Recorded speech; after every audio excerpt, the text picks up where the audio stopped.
என்கிட்ட நான் உங்களை மாலை போட வேணாம்னு சொன்னேன். நான் தூங்கிட்டு இருக்கும்போது காலையில் நேரத்துலேயே போய் போட்டு வந்துட்டீங்க. என்ன சொன்னா? மாலை போட வேண்டாம்னு சொல்றியா? அப்புறம் உங்கள் நல்லதுக்கு தான் சொல்கிறேன். நான் என் கும்பிட்ற ஓங்காளியை சின்ன ஓங்காளியாவுக்கு வருஷத்தில் ஒரு நாளைக்கு அவளுக்கு என்ன மாலை போடக்கூடாதுன்னு சொல்கிறீங்களா?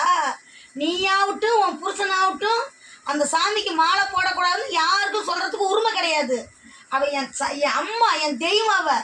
அவளுக்காக நான் என்ன வேணாலும் செய்வேன், எப்போ வேணாலும் போய் போடுவேன். உங்கள் உடம்பு முடியலைங்கிற பட்சத்தில் தான் அவள் பார்த்துக்குவா.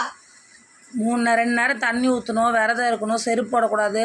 செருப்பு இல்லைனா உங்களுக்கு கால் நடக்க முடியாது, தேஞ்சு போய் கிடக்குது கால். அதுக்கு தானே சொல்கிறோம் நாங்கள். அவள் பார்த்துக்குவா. என்னை எப்படி கூட்டிகிட்டு போய் என்னை எப்படி குண்டத்தில் இறக்க வச்சு எப்படி கூட்டிகிட்டு வரணும்னு அதை அவள் பார்த்துக்குவா. நல்லதுக்கு சொன்னால் இப்படி கோவிச்சுக்கிறீங்க. ஒன்று நீங்கள் நல்லதுக்கு சொல்ல வேண்டாம், சாமி விஷயத்தை மட்டும் என்னை யாருமே தலையிடாதீங்க. சரி, நான் விருப்பம். நான் மாலை போட்டால் தான் நீங்கள் போட்டுறீங்கன்னு சொல்லி இந்த வருஷம் நானும் போடல.